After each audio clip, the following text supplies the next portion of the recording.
Hello on, very good morning to all. भाई कैसे हैं आप सब, एक बार जल्दी से बताएंगे। और आज के सेशन को करते हैं शुरू, जहां हम बात करने वाले हैं एंडोक्राइन सिस्टम के बारे में, यानी कि अंतःस्रावी प्रणाली के बारे में, जिसमें सभी हॉर्मोन्स आपके दिखाई देते हैं। तो चलिए शुरू करते हैं। जय बालाजी सरकार, गुड मॉर्निंग, नमस्कार। तो भैया कल तक एक्सक्रीटरी सिस्टम जो था वो आपका खत्म हो गया था, एक बार उसका रिवीजन कर लेना बढ़िया करके। ठीक है, कल कुछ टेक्निकल ग्लिच की वजह से आपकी क्लास भी बीच में जो है बंद हो गई थी। और अब शुरू करते हैं आपका यहाँ नया टॉपिक। ठीक है ठीक है ठीक है, चलो। हाँ अभिषेक, क्योंकि कल जो है कुछ ग्लिच की वजह से ना क्लास आपकी बीच में बंद हो गई थी। तो भाई आज बात करेंगे अंतःस्रावी प्रणाली के बारे में, जिसमें हम सभी हॉर्मोन्स के बारे में जानते हैं। लेकिन उसको समझने से पहले हम समझेंगे कि आखिर ये जो वर्ड हम पढ़ते हैं ग्लैंड के बारे में, ये यहाँ पर क्या होता है। तो अलग अलग प्रकार की ग्रंथियां हम बॉडी के अंदर देखते हैं। देखो, मान लो अगर मैं तुमसे सवाल पूछूं कि भाई बताओ लार्जेस्ट ग्लैंड कौन सी होती है, क्यों भाई, सबसे बड़ी ग्रंथि किसे कहा जाता है, कमेंट सेक्शन में बताएं जरा। सबसे बड़ी ग्रंथि किसे कहा जाता है, आंसर करेंगे।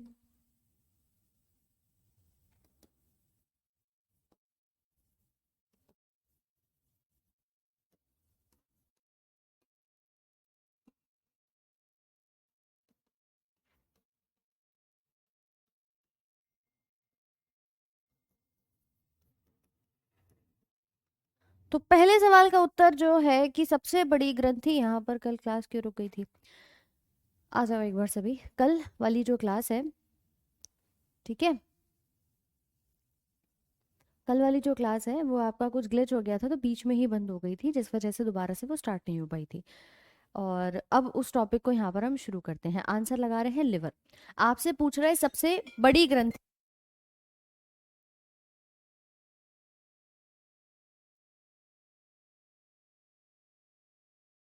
बहुत अच्छे।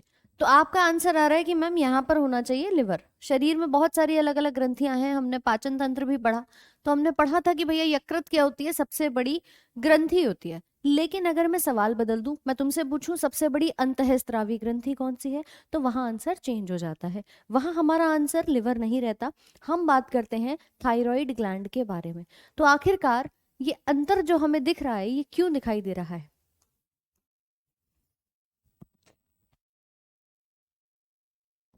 ठीक है, इसे कहते हैं अवटु ग्रंथि। तो ये छोटे छोटे से फर्क होते हैं। अगर वहां पर वर्ड ऐड कर दिया जाए एंडोक्राइन, तो सवाल आपका बदल जाता है। अगर तुमसे सिंपली पूछ रहा है ग्लैंड कौन सी है सबसे बड़ी, इसका मतलब वो अंतःस्रावी की बात नहीं कर रहा। अगर पूछता तो वो स्पेसिफाई कर देता कि भैया यहाँ पर आपकी कौन सी ग्रंथि पूछी जा रही है। इसका मतलब ये पूछ रहा था एक्सोक्राइन ग्लैंड के बारे में। बात क्लियर हुई कि नहीं हुई। अब इसी प्रकार से यहाँ पर जो हम ग्रंथियां हैं उन्हें दो भागों में बांट देते हैं। सबसे पहले जो हम देखते हैं कि देखिए हमारी बॉडी के अंदर अगर बात की जाए, तो सर से लेकर और आपके एब्डोमिनल क्षेत्र तक काफी सारी अलग अलग ग्लैंड्स पाई जाती हैं, जिनमें कि हमारे ब्रेन के अंदर, हमारे मस्तिष्क में दो ग्रंथियां होती हैं। एक होती है पीयूष ग्रंथि, पिट्यूटरी ग्लैंड, दूसरी होती है आपकी पीनियल ग्रंथि। ऐसे ही गले में दिखाई देगी, चेस्ट कैविटी में दिखाई देगी, फिर हमारा ये अग्नाशय दिखाई देता है। फिर आपके किडनी के ऊपर ये अधिवृक्क ग्रंथियां जो है वो छोटी छोटी नजर आती हैं। तो लगभग ये सारी ग्रंथियां जो बनाती हैं हार्मोन, उन्हें हम नाम देते हैं अंतःस्रावी प्रणाली। क्या मेरी बात सबको क्लियर हो रही है, हाँ भाई। बस तो मैम आज इन्हीं को पढ़ना है कि कौन से हॉर्मोन्स हैं और बॉडी में कैसे हार्मोनल लोचा देखा जाता है। लेकिन हमने ना उससे पहले ग्रंथियों को कितने भागों में बांट दिया, देखो तीन भागों में बांट दिया। हमने कहा एक होती है एक्सोक्राइन, दूसरी होती है एंडोक्राइन, और तीसरी होती है मिश्रित ग्रंथि। अब जरा यहाँ पर लिखना शुरू कर दो। अगर हम ग्रंथियों का विभाजन करें, तो सबसे पहले नंबर पर आती है एक्सोक्राइन ग्लैंड। एक्सोक्राइन को हिंदी में कहा जाता है बहिस्रावी ग्रंथि।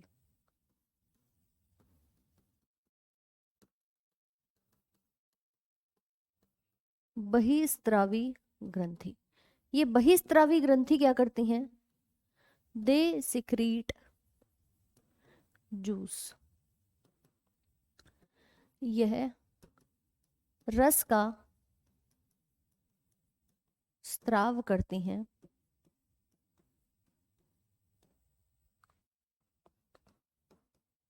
और दे पास देयर सिक्रीशन वाया डक्ट।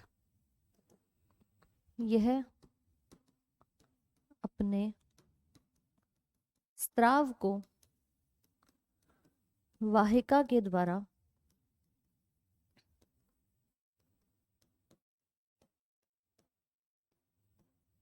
स्रावित करती है। यहाँ पर एग्जाम्पल लिखेंगे इसका। आपके बॉडी के अंदर सबसे पहले तो लिवर हमारी दिखाई दे रही है, यानी कि यकृत। एक है अग्नाशय, पेनक्रियाज।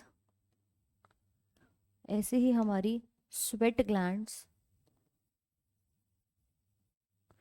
पसीने की ग्रंथि आदि। ठीक है। अगर बात कर रहे हो एक्सोक्राइन के बारे में, हाँ भाई ये पहली स्लाइड है, लिख लीजिए इसे। ग्रंथि किसे कहते हैं? ग्रंथियां आपकी बॉडी के अंदर जो होती है वो मुख्य तौर से या तो किसी रस का स्राव करती हैं या किसी हार्मोन का स्राव करती हैं। इसीलिए हम उन ग्रंथियों को दो भागों में अलग अलग विभाजित करके देखते हैं। कुछ हमारे बॉडी में अंग होते हैं, जैसे हम अंग की बात करते हैं कि आमाशय है आपका बॉडी के अंदर, जो अलग से लिवर काम कर रहा है, अग्नाशय काम कर रहा है, आपकी किडनी काम कर रही है, जो बेसिकली ऐसा काम कर रहे हैं कि यहाँ से पाचन हो रहा है, जो इनका मुख्य कार्य है ये उसको संभाल रहे हैं। फेफड़ों का काम एयर का एक्सचेंज है तो वो उसको यहाँ पर कर रहा है। लेकिन ग्रंथियों में कुछ खास अलग स्राव होगा या फिर कुछ हॉर्मोन्स बनते हुए दिखाई देते हैं जो पूरी बॉडी के फंक्शनिंग में मदद करते हैं, सहायता करते हैं, तो वो हमारी नाम देती है ग्रंथि। ठीक है। तो ग्रंथियों को हमने किस प्रकार से, ग्लैंड्स को हमने बांटा सबसे पहले भाग में, जिसका नाम क्या दिया जाता है? बहिस्त्रावी। बहिस्त्रावी मतलब देखो, मान लो हम कह रहे हैं लिवर के बारे में, तो लिवर के अंदर क्या बनता है आपको पता है? बाइल जूस बनता है। और ये बाइल जूस जाकर के इस नलिका के द्वारा बॉडी के अगले अंग में ट्रांसफर होता है कि भाई यहाँ पर जो भी पित्त रस बना है आपका, वो पित्त रस कोई ना कोई वाहिका के रास्ते ही तो जा रहा है, कोई नली ही तो है जो लेकर के जा रही है। इसे हेपाटिक डक्ट कहते हैं। इस गॉल ब्लैडर में वो स्टोर हो जाएगा। तो जो वाहिका के साथ अपने जो भी रस को बना रहा है और उसको आगे तक पहुंचा रहा है, वो आपकी एंडो एक्सोक्राइन ग्लैंड कहलाती है। तो सबसे पहले पॉइंट याद रखेंगे कि ये जूस का स्राव करती है, इसके अंदर एंजाइम्स भी पाए जाते हैं। और दूसरा कि ये अपने सिक्रीशन को एक डक्ट के द्वारा, एक नलिका के द्वारा आगे पहुंचाती है, यानी कि इनके पास वाहिका मौजूद होती है। उदाहरण में लिवर भी देखेंगे, अग्नाशय से बनता है आपका अग्नाशयी रस। इसी प्रकार से पसीने की ग्रंथि है, आंसू की ग्रंथि है, ये सब उदाहरण आते हैं आपके इसके अंदर। ठीक है। गॉल ब्लैडर नहीं आएगा, गॉल ब्लैडर सिर्फ उसको स्टोर करके रखने का काम करता है। जो पित्त का रस बनता है उसको उठा करके एक जगह पर इकट्ठा करके रखने का कार्य यहाँ पर ये करता है। ठीक है। डायग्राम मत बनाना चाहो तो, लेकिन हाँ इसको लिख लेना। नोट करेंगे पहली एक्सोक्राइन ग्लैंड। हाँ हाँ, कल का क्लास अपलोड है, कल का क्लास अपलोडेड है।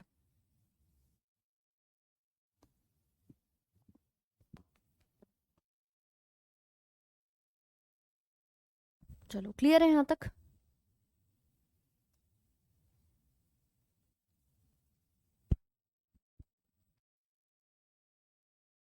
अनिमेश, पेनक्रियाटिक जूस तो बनता है ना, हम तो ऑर्गन की बात कर रहे हैं या ग्रंथि की बात कर रहे हैं कि कौन सी यहाँ पर दिखाई देगी, तो उसमें आप नाम लिखेंगे पेनक्रियाज का। ये नया चैप्टर है आपका जिसमें हम बात करें अलग अलग हॉर्मोन्स के बारे में।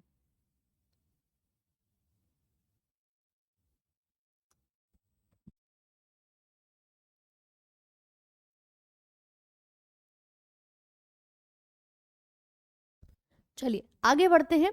अगला भाग लिखेंगे नंबर दूसरा, एक एंडोक्राइन ग्लैंड। एंडोक्राइन ग्लैंड को कहते हैं अंतःस्रावी ग्रंथि। इनके अंदर मुख्य काम क्या रहता है कि they secrete hormone and pass via blood. ये क्या करती हैं? हार्मोन का स्त्राव करती हैं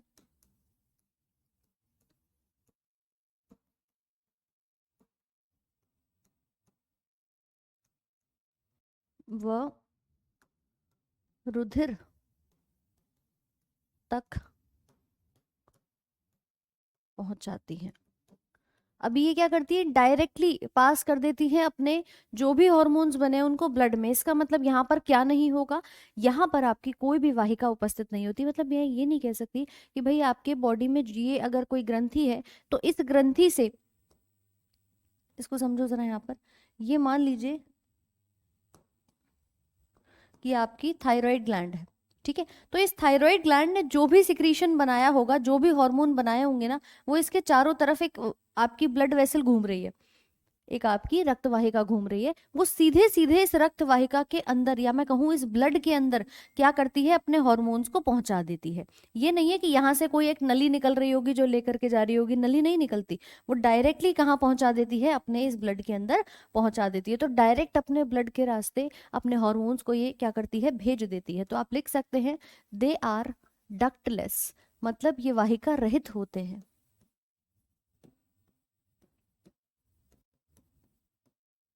यह वाहिका रहित ग्रंथि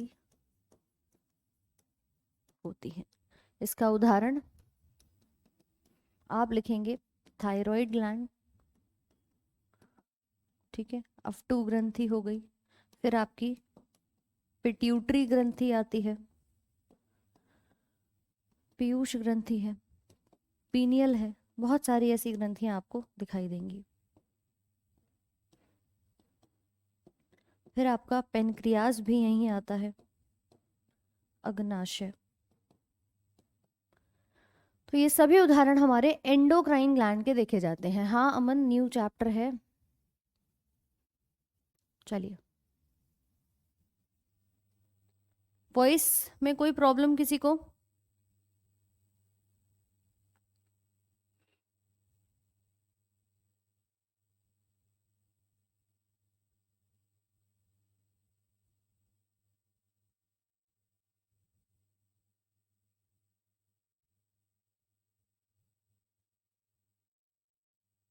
ठीक है भाई।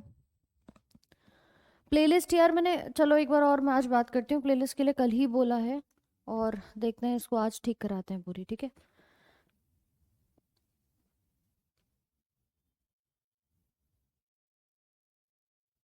कल क्लास होगी, कल सुबह आपकी क्लास होगी, ठीक है, कल क्लास आपकी रहेगी।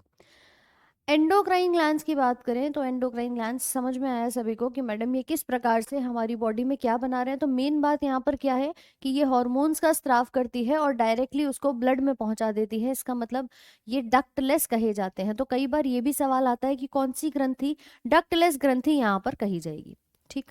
अब मैम एक तो मैंने ये ग्रंथि देखी एंडोक्राइन वाली, एक आपने पीछे वाली बताई थी एक्सोक्राइन वाली, आपने यहाँ पर भी क्या लिख दिया था, अग्नाशय को लिख दिया था, ये रहा, ठीक है। इसका भी उदाहरण आपने अग्नाशय लिखा था और आपने इसका भी उदाहरण अग्नाशय लिखा है। क्या चक्कर है भैया, कहीं आपने गलत तो नहीं लिख दिया?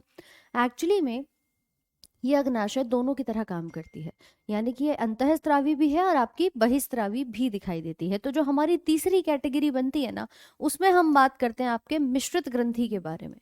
तीसरा भाग बनता है मिक्स्ड ग्लैंड का, या फिर उसको हम नाम देते हैं हेट्रोक्राइन ग्लैंड। जैसे वो एंडोक्राइन और एक्सोक्राइन है, इनको हमने कहा हेट्रोक्राइन ग्लैंड, हिंदी में कहते हैं मिश्रित ग्रंथि,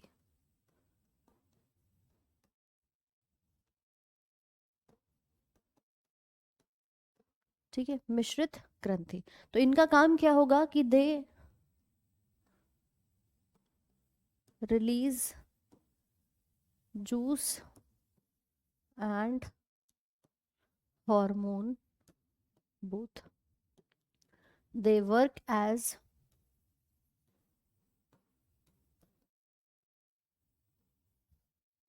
एंडोक्राइन एंड एक्सोक्राइन ग्लैंड। यह अंतःस्रावी व बहिस्रावी दोनों की तरह कार्य करती है। उदाहरण लिखेंगे यहाँ पर अग्नाशय का।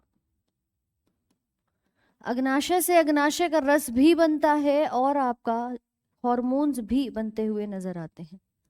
ठीक है, ये पेनक्रियाटिक जूस का स्त्राव भी कर रहा है और हार्मोन भी बनाता है जिनका नाम है इंसुलिन और ग्लूकागन।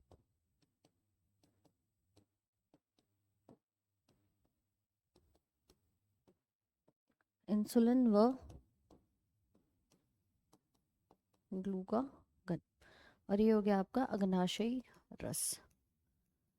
नोट कर लेंगे फटाफट से। ये है हमारी तीसरी प्रकार की ग्रंथि। क्या हो गया अतुल? डक्टलेस का मतलब इनके पास कोई भी वाहिका नहीं होती जिसके थ्रू ये अपने सिक्रीशन को आगे पास करें। इसका मतलब इनके पास डक्ट नहीं है, तो डक्टलेस इनको हमने यहाँ पर बोला।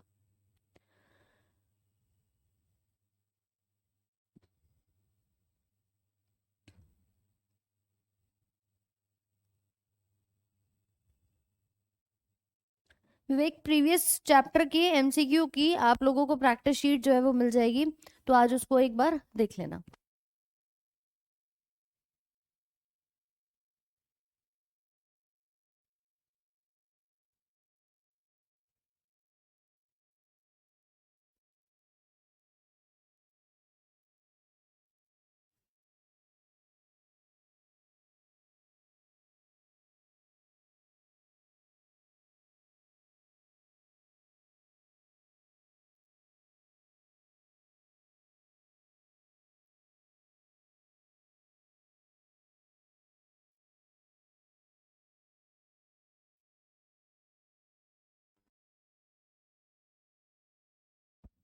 क्लियर है सबको? नोट कर लिया? तो 3 प्रकार की हमने ग्रंथियां देखी जिन्हें हम कहते हैं आपकी एंडोक्राइन, एक्सोक्राइन और हमारी मिश्रित ग्रंथि। अब एक एक करके एंडोक्राइन ग्लैंड्स को हमें पढ़ना है। जतिन कह रहे हैं मैम कितने दिन का टॉपिक और बचा है? तो मेरे भाई परेशान मत हो, आपके 5 से 6 टॉपिक्स और बचे हुए हैं, तो वो हम जल्द ही आपके कवर कर लेंगे। ठीक है मैम, महिलाओं में कौन सा हार्मोन होता है जो कोलेस्ट्रॉल को नियंत्रित करता है? देखो, कोलेस्ट्रॉल के रेगुलेशन में मेनली हमारी बॉडी के अंदर एक तो थायराइड ग्लैंड काम करता है। ठीक है, कैल्शियम को भी मेटाबोलाइज करेगा, और साथ में आपका अधिवरा ग्रंथि जो है वो यहाँ पर काम करती है। हेट्रोक्राइन में जो है वो दोनों तरह काम कर रही है, तो इसमें एज सच कोई डक्ट जो है वो आपको इसमें देखने को मिल जाएगी और इसमें नहीं होगी, क्योंकि इसका वर्क ही दोनों की तरह है, सिर्फ एक प्रॉपर्टी दिखाई दे रही है। अब एक एक करके बात करते हैं। देख सकते हैं सबसे पहले हमारे ब्रेन के अंदर 2 ग्रंथियां आती हैं, जिसमें नजर आता है हमारा पिट्यूटरी ग्लैंड। देखो भाई, ये हमने ब्रेन में पढ़ा था, हाइपोथैलेमस का भाग है। ये वाला भाग हमें किसका दिखाई देता है? हाइपोथैलेमस का। ब्रेन के अंदर सबने पढ़ा था। ठीक है, इसके नीचे एक छोटी सी, ये देख पा रहे हैं आप सभी, ये एक छोटी सी क्या निकली हुई है? ग्रंथि निकली हुई है। इसी को नाम देते हैं पीयूष ग्रंथि, और जो हमारी बॉडी की मास्टर ग्लैंड कही जाती है, मास्टर ग्रंथि कही जाती है। तो सबसे पहले अगर हम ग्रंथियों में बात करेंगे तो हमारी यही वाली ग्रंथि आती है, जिसको हम क्या नाम देते हैं? पिट्यूटरी ग्लैंड का नाम देते हैं। ये आप देख सकते हैं किस प्रकार से एक छोटी सी चने मटर के दाने के समान यहाँ पर आपको ब्रेन में नजर आ रही है। कहाँ है? ब्रेन के अंदर। किसके नीचे है? हाइपोथैलेमस के नीचे। ये 2-4 सवाल आएंगे, पहले यहाँ ध्यान दे लो, बाकी सारी चीजें आपको मिल जाएंगी, पहले इसको समझ लो। ठीक है, पीछे के सारे टॉपिक्स जो है कालिंदी कुमारी कंप्लीट है। लास्ट टॉपिक एक्सक्रीटरी सिस्टम, वो भी कंप्लीट है। ऑल राइट, चलो। तो ये है हमारी सबसे छोटी ग्रंथि, जिसको कहा जाता है पिट्यूटरी ग्लैंड। लेकिन एक्चुअली में अगर मैं इसका साइज देखूंगी तो ये मुझे 2 लोब्स के साथ नजर आती है।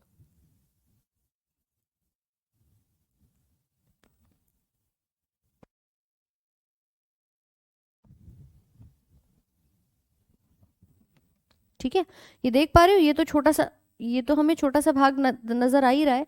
लेकिन अगर देखें तो इसका एक लोब ये है आगे की तरफ, एक लोब आपका ये पीछे की तरफ दिखाई दे रहा है, और ये आगे ऊपर की तरफ क्या हो गया? हमारा हाइपोथैलेमस हो गया। तो इस हिस्से में कितने लोब हैं? 2 लोब यहाँ पर नजर आ रहे हैं। राइट, तो एक एक करके बात करेंगे कि ये हमारी है पिट्यूटरी ग्लैंड। लिखते चलेंगे यहाँ पर भाई।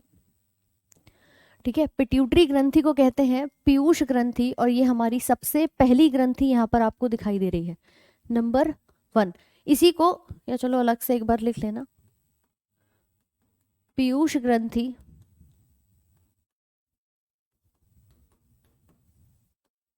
Pituitary gland.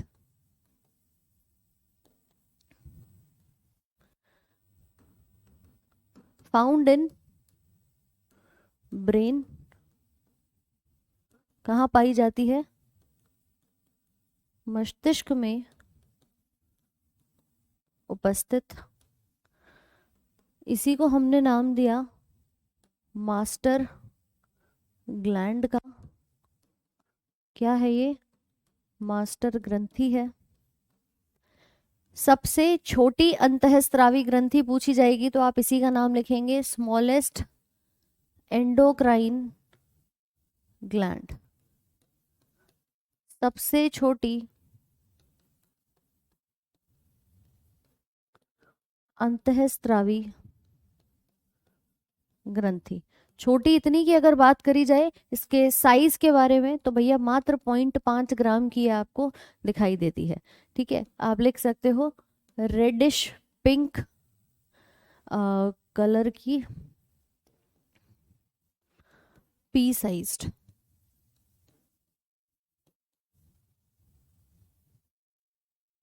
लाल गुलाबी रंग की और मटर के दाने के समान। तो ये है हमारी पीयूष ग्रंथि। एंडोक्राइन ग्लैंड मीन्स क्या होता है रंजीत बेहरा?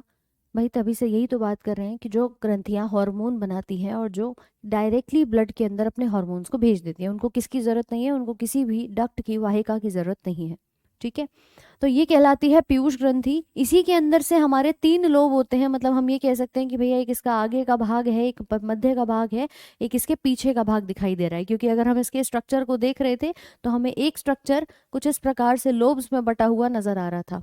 तो ये वाला भाग जो कहा जाता है ये होता है अग्रह पीयूष, और ये कहलाता है पश्च पीयूष। पश्च पीयूष। Posterior pituitary. ठीक है, ये कहलाती है एंटीरियर पिट्यूटरी। अब जो हॉर्मोन्स बनते हैं वो यहीं से बनते हैं, इससे और इससे। बाकी इसका एक बीच का भी भाग होता है कि भैया ये आगे का है, ये पीछे का है, तो बीच में यहाँ पर एक मध्य वाला भाग भी होगा जिसे मिडिल पिट्यूटरी कहते हैं। बट वो हमारी ह्यूमन बींग्स की बॉडी में काम नहीं करता। वो काम करेगा मछली में, सरीसृप में, उभयचर में, उनकी बॉडी में नजर आता है। हमारी बॉडी में लगभग 6 हार्मोन्स यहाँ से बनते हैं और 2 हार्मोन्स आपके यहाँ से बनते हैं। समझ पा रहे हो बात को? तो ये कहलाता है पीयूष ग्रंथि। लेकिन मैम देखो, पीयूष ग्रंथि भी तब काम करेगी जब हाइपोथैलेमस से सूचना आ जाएगी। जब हाइपोथैलेमस कहेगा जाओ भैया अपनी जो कार्य है उसको यहाँ पर शुरू कर दो, यानी कि हाइपोथैलेमस मास्टर ग्लैंड का भी मास्टर कहा जाता है। ठीक है, चलो पहले इसको एक बार लिख लो, फिर आगे बात करेंगे इनके हॉर्मोन्स के बारे में। तो यहाँ एक पॉइंट और लिखिएगा, हाइपोथैलेमस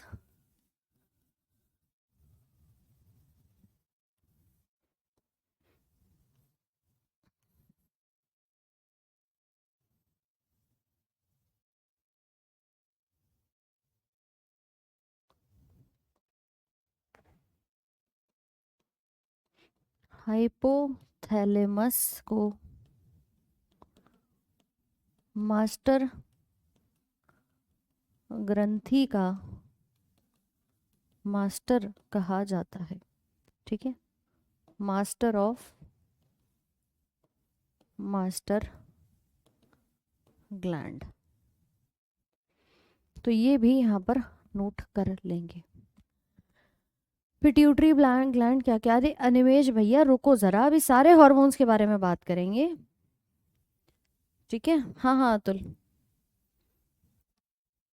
तुम लोग कभी कभी जो बातें करते हो ना वाकई में मतलब अद्भुत है। हे प्रभु, हे जगन्नाथ, ये क्या हो गया?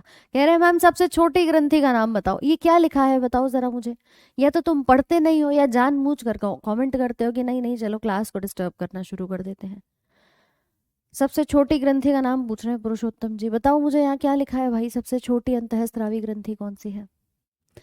चीजें सामने हैं, लिखिए और उसके बाद करेंगे भाई आगे हॉर्मोन्स के बारे में। यहाँ तक लिख लिया सबने? तो इसे कहते हैं पीयूष ग्रंथि। अब इसके इस भाग से कुछ अलग हार्मोन, इस भाग से कुछ अलग हार्मोन, तो हम इन दोनों को यहाँ पर ध्यान देंगे। इसका सबसे पहला भाग आता है एंटीरियर पिट्यूटरी का, यानी कि अग्र पीयूष ग्रंथि का।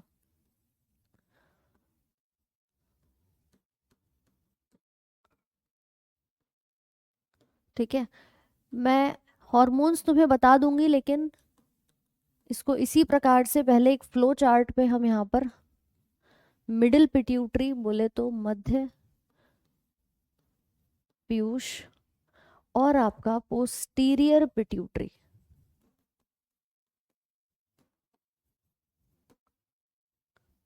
पश्च पीयूष ग्रंथि। अगर हम एंटीरियर की बात करें तो सबसे पहला हार्मोन बनता है इससे ग्रोथ हार्मोन। ग्रोथ हार्मोन को कहते हैं वृद्धि हार्मोन।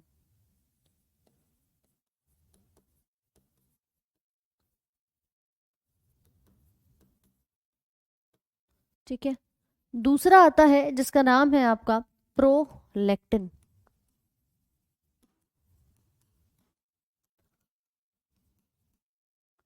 प्रोलैक्टिन। तीसरा बनता है FSH। चौथा बनता है LH। पांचवा है आपका TSH, और छठा है ACTH। इनके बारे में अभी डिटेल में बात करते हैं। ठीक है, यहां पर आपके बनते हैं इंटरमेडिन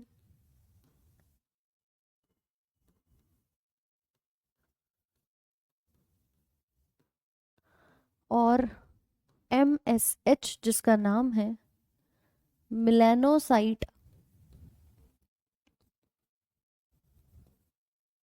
स्टिम्युलेटिंग हार्मोन।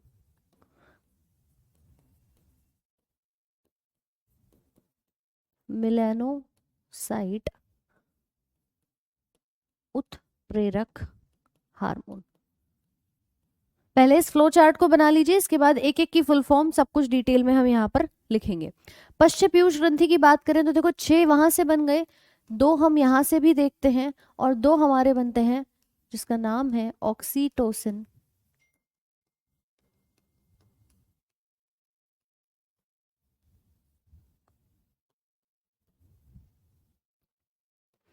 और दूसरा बनता है आपका वासोप्रेसिन।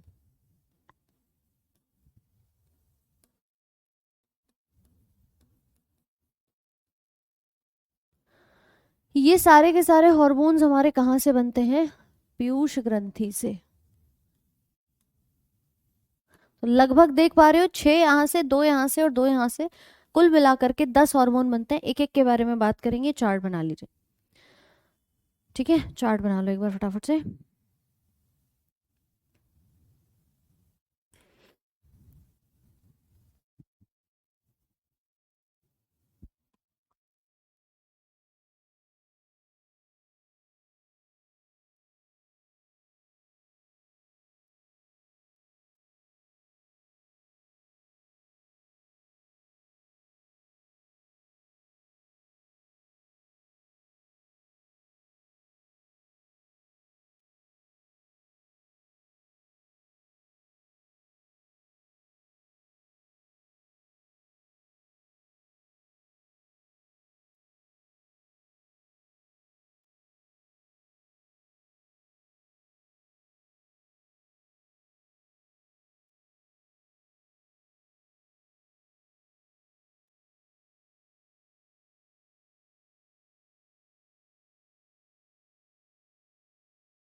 क्लियर है सबको? B3 का टैबलेट आता है क्या? बी कॉम्प्लेक्स के सारे टैबलेट्स आपको मिल जाएंगे मार्केट में।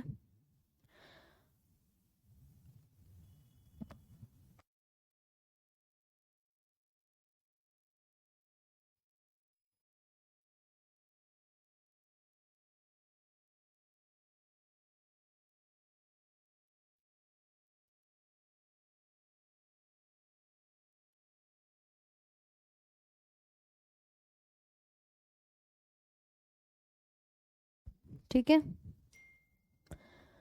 मानव निर्मित सबसे मीठा पदार्थ क्या है एएलपी का क्वेश्चन है? मानव निर्मित अगर बात करें तो आपका एस्पार्टेम भी होता है, थोमिटीन भी देखा जाता है, ये सब स्वीटनर्स के अंदर आते हैं, आर्टिफिशियल स्वीटनर्स में आते हैं, जो नेचुरली किसी फ्रूट में नहीं होंगे बट हाँ आर्टिफिशियली आपके बनते हैं। क्लियर है भाई सबको? चलो, तो ये 10 हॉर्मोन्स हैं। अब देखो एक एक करके समझते हैं। सबसे पहले ग्रोथ हार्मोन की बात करते हैं। आप अगर बोलेंगे मैम मेरी बॉडी में मेरी हाइट जो है ना वो नॉर्मली ग्रो कर रही है, अच्छी बात है भाई, 4 फुट से लेके 6 फुट तक आदमी अगर हाइट लेकर के बैठा है तो बढ़िया है। व्यक्ति क्या कहा जाता है कि नॉर्मल हाइट है इसकी यहाँ पर। मान लो अगर उसकी हाइट 5 फुट से ज़्यादा, 6 फुट से ज़्यादा 10 फुट की हो गई, या फिर उसकी बॉडी के अंदर हाइट जो है वो बढ़ ही नहीं रही, वो बौनेपन का शिकार हो गया है, तब आप कहते हो उसकी बॉडी में ग्रोथ हार्मोन काम नहीं कर रहा है। मतलब ये जो हमारा वृद्धि हार्मोन होता है ना, ये आप देख सकते हैं कि या तो इंसान की जो नॉर्मल हाइट है इससे हटके बहुत ज्यादा जजंतरम ममंतरम वाली हाइट हो जाती है, तब कहते हैं कि भैया हमारी बॉडी में ग्रोथ हार्मोन का काम है ग्रोथ को कराना, एक नॉर्मल हाइट अटेन कराना। नॉर्मल हाइट तक तो ठीक है, अगर इस हार्मोन का स्त्राव बहुत ज्यादा हो गया तो ये क्या कराएगा, इस प्रकार से गाइगेंटिज्म करा देगा, यानी कि आपकी हाइट बहुत ज्यादा बढ़ जाएगी। इसको हिंदी में कहते हैं भीम कायत्व। ठीक है, व्यक्ति जो है वो खली की तरह, भीम की तरह बड़ा दिखाई देने लग जाता है। कभी कभी क्या होता है, उसका चेहरा और उसके हाथ, ये देख रहे हो चेहरा और हाथ, इसका आकार क्या हो जाता है, बढ़ जाता है। आप सबने खली देखा है, तो चेहरे का साइज बढ़ गया, हाथ का साइज बढ़ गया। ये भी एक रोग हमें देखने को मिलता है जिसका नाम आता है एक्रोमेगैली।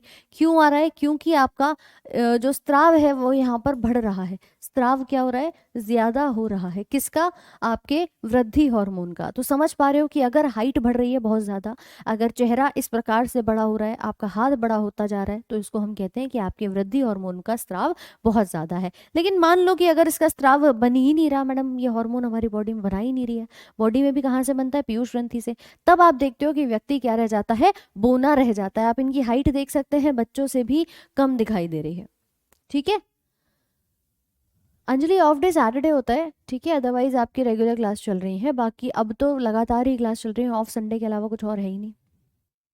हाँ भाई जल्दी से बताओ, बोनापन हो जाता है? अच्छा, तुम सबने इसका नाम सुना होगा, ज्योति कुमारी का, सुना जरूर होगा। ज्योति वर्ल्ड रिकॉर्ड बना करके, इनकी हाइट जो है वो सबसे छोटी हाइट दिखाई देती है, ये Guinness book of world records में आ चुकी हैं। आप देखेंगे कि एक साइकिल के टायर से भी कम हाइट, बॉटल से थोड़ी सी ज्यादा हाइट, तो आप देख सकते हो कि मैडम इनकी हाइट यहाँ पर कितनी है। इसी को हम कहते हैं बोनापन, ड्वार्फिज्म। कब होता है? जब ये ग्रोथ हार्मोन हमारी बॉडी में बहुत कम मात्रा में बनता है। समझ पा रहे हो बात को? तो इसे कहते हैं ग्रोथ हार्मोन।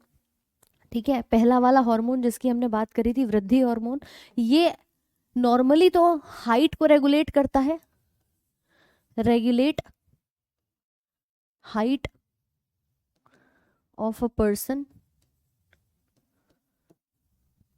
यह है लंबाई को नियंत्रित करता है।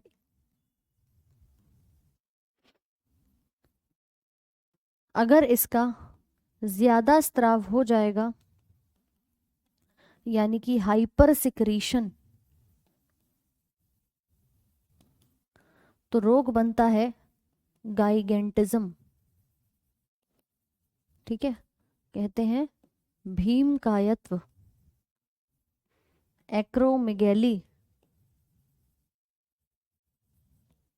और अगर स्त्राव कम है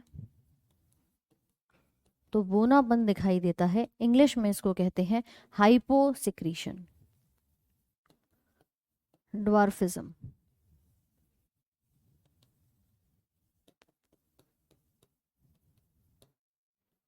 ठीक है, तो ये पहला हार्मोन है आपके पीयूष ग्रंथि से, ये आप यहाँ पर कह सकते हो। सबसे बड़ी ग्रंथि का भार कितना होता है भाई? 1 से लेकर 1.5 किलो तक की लिवर आपकी देखी जाती है। 1 से 1.2 1.5 kg तक का इसका वेट होता है, डिपेंडिंग अपॉन द क्वेश्चन आप इसका आंसर लगा सकते हो। ठीक है अतुल? तो ये कहलाता है भैया ग्रोथ के लिए, हाइट के लिए, लंबाई के लिए, विकास के लिए, वृद्धि के लिए, इन सभी में मदद करता हुआ ये आपको वृद्धि हार्मोन नजर आता है। क्या सभी को ये बात क्लियर है? बोलो हाँ कि ना, जल्दी जल्दी से बताओ। हाँ भाई क्लियर हो रही है?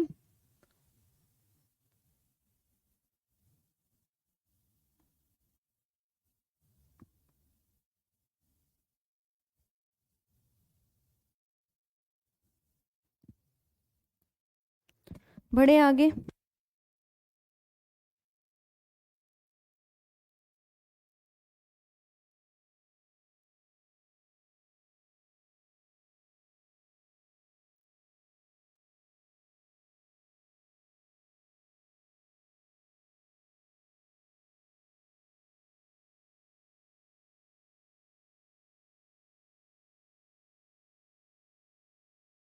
चलो, तो ये हमारा पहला ग्रोथ हार्मोन है। मैं फिर से बता दूं कि हम इन सभी को डिटेल में पढ़ रहे हैं अभी, ये जो हमने लिखे हैं सारे। पहला ग्रोथ पढ़ा, अब देखो दूसरा आता है प्रोलैक्टिन।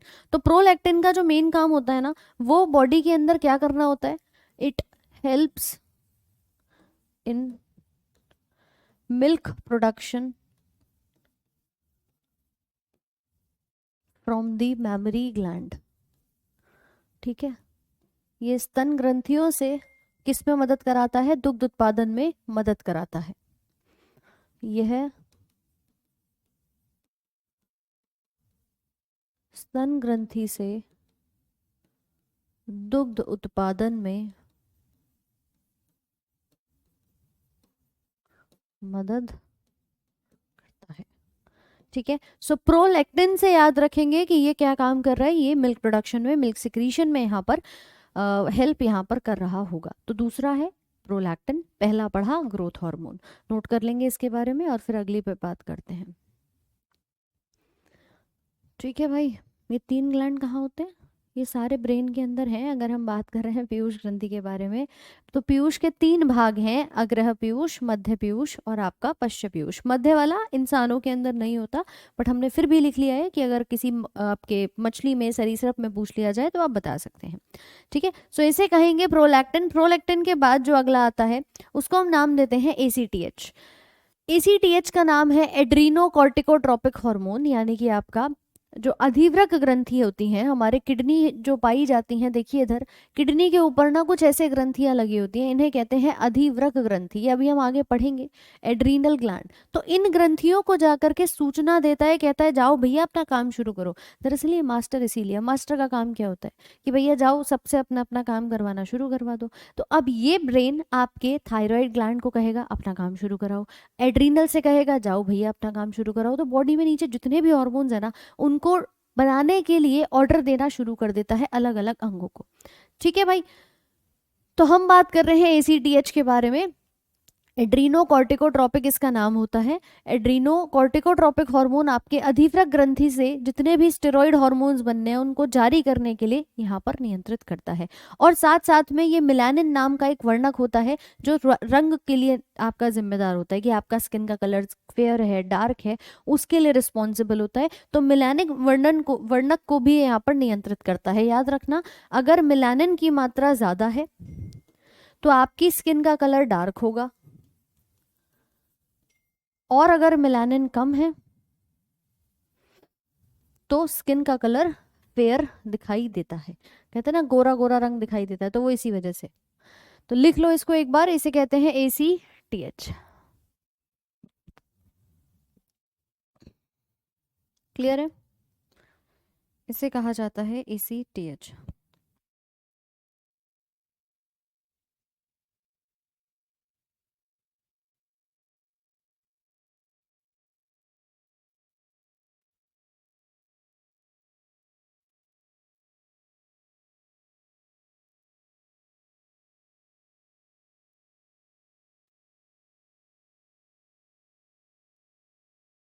बड़े आगे, ma'am nowadays I am feeling very low, can you suggest how motivate ourselves.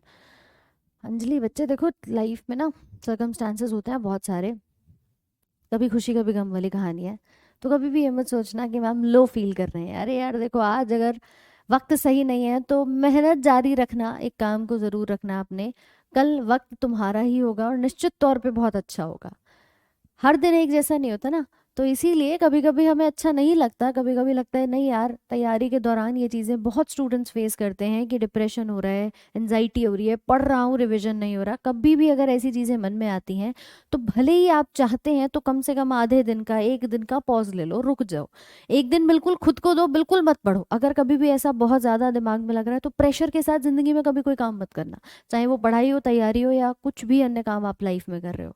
But हाँ, अगर कुछ भी ऐसा अगर आपको दिख रहा है तो 1-2 दिन आराम करो, पॉज लो, कुछ अच्छा, कहीं मंदिर चले जाओ, कहीं घूमने चले जाओ, जहाँ तुम्हें अच्छा लगे, जहाँ ऐसा लगे कि हाँ भाई कुछ शांति मिल रही है, उस काम को करो और उसके बाद वापस बैक ऑन ट्रैक। ठीक है, और मोटिवेशन के लिए सिर्फ वो जो घर पे बैठे हैं ना माँ बाप, बस वही काफ़ी होते हैं।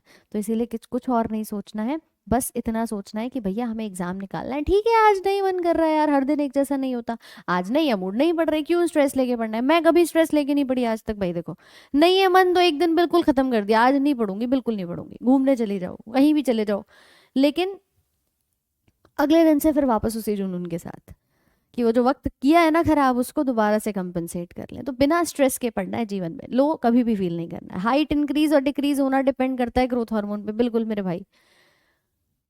अच्छा रूना कुमारी ठीक है, चलो कहाँ इंस्टाग्राम पे भेजी है आपने, है भाई। तो ये कहलाता है एसीटीएच, एड्रीनो कॉर्टिकोट्रोपिक हार्मोन। इसके बाद अगला हार्मोन आपका आता है जिसका नाम है थायराइड स्टिम्युलेटिंग, अच्छा इससे पहले इसको लिख लेना, ल्यूटिनाइजिंग हार्मोन, जिसे हम एलएच का नाम लिखे हैं। एलएच जो होता है it helps in formation of sex hormones, ठीक है। यह स्टेरॉइड हार्मोन के उत्पादन में मदद करता है। क्या क्या बनाएगा, एस्ट्रोजन, प्रोजेस्टेरॉन और टेस्टोस्टेरॉन को बनाने में मदद करता है। तो आप इसको यहाँ पर लिख सकते हैं एलएच, जिसकी फुल फॉर्म है ल्यूटेनाइजिंग हार्मोन, ठीक है। एलएच की फुल फॉर्म भी याद रख लेना। चलिए लिखिए इसे।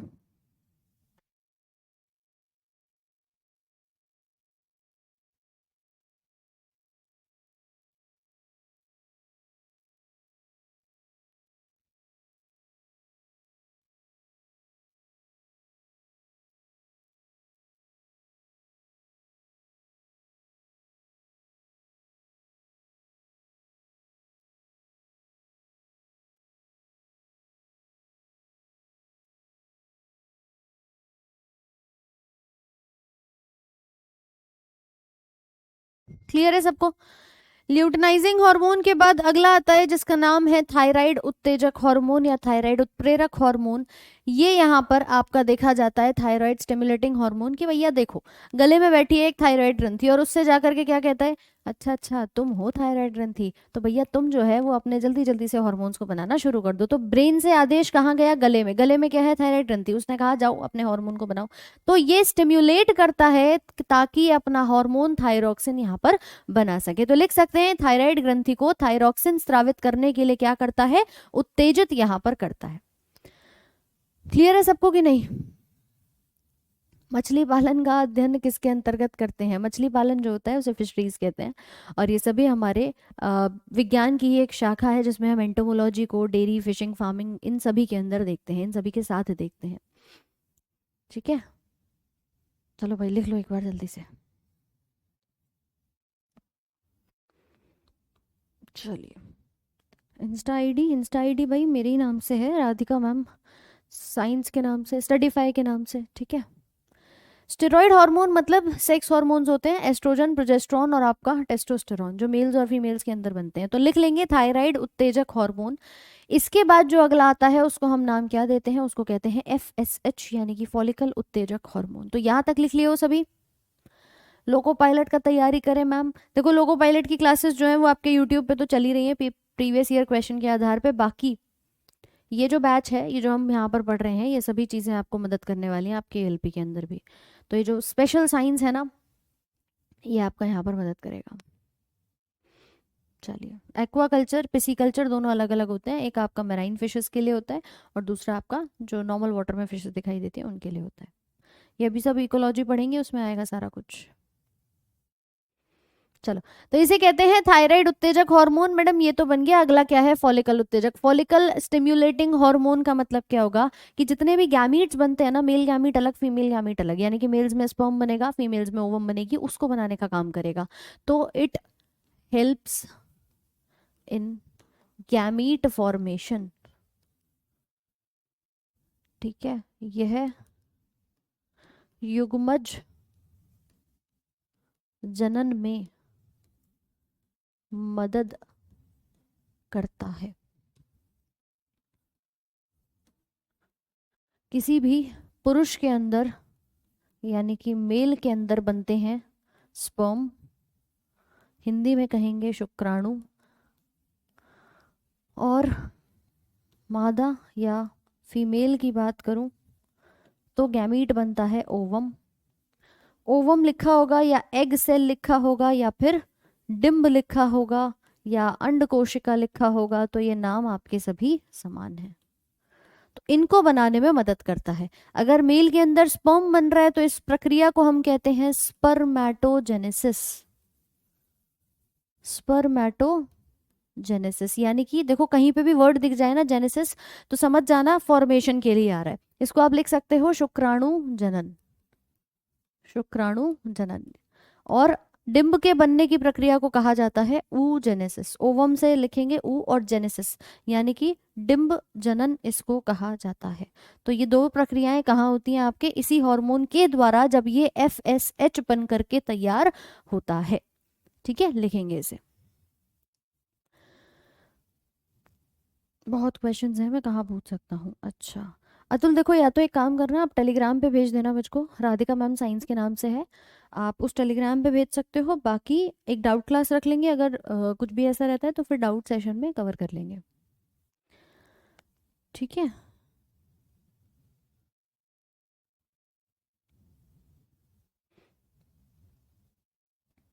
लिख लिया यहाँ पर सभी ने।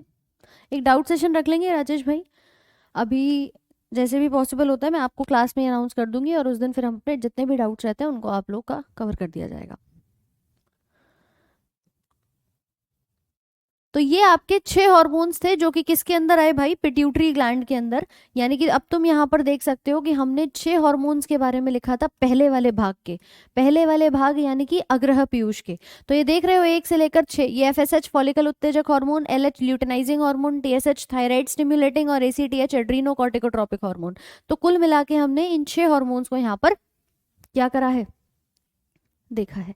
इसके अलावा मध्य और पश्च पीयूष ग्रंथि को करेंगे अगली क्लास में, यानी कि कल सुबह शुरू। तो आशा करूंगी आप सभी को यहाँ तक की चीज़ें क्लियर हो गई होंगी, और इनका रिवीजन लगातार करते रहना, डिमोटिवेट नहीं होना मैडम, बढ़िया से करेंगे, सब कुछ करेंगे, छोड़ना कुछ भी नहीं है, लेकिन पढ़ना सब कुछ है रिविजन के साथ। तो चलिए मिलते हैं आप लोगों से कल सेम टाइम सेम जगह पर सुबह 9 बजे। तब तक के लिए इसका रिविजन करो, और कल यहीं से शुरुआत करेंगे इंटरमेडिन से कि क्या होता है इंटरमेडिन, और उसके बाद फर्दर इस चैप्टर को कल करते हैं खत्म। ठीक है, कोई रिप्लाई नहीं देता, नहीं नहीं मैं अभी चेक कर लूंगी अतुल, राधिका मैम साइंस के जो टेलीग्राम है उस पर आप मुझे भेज देना। ठीक है भाई, चल till then have a very good day, thank you so much.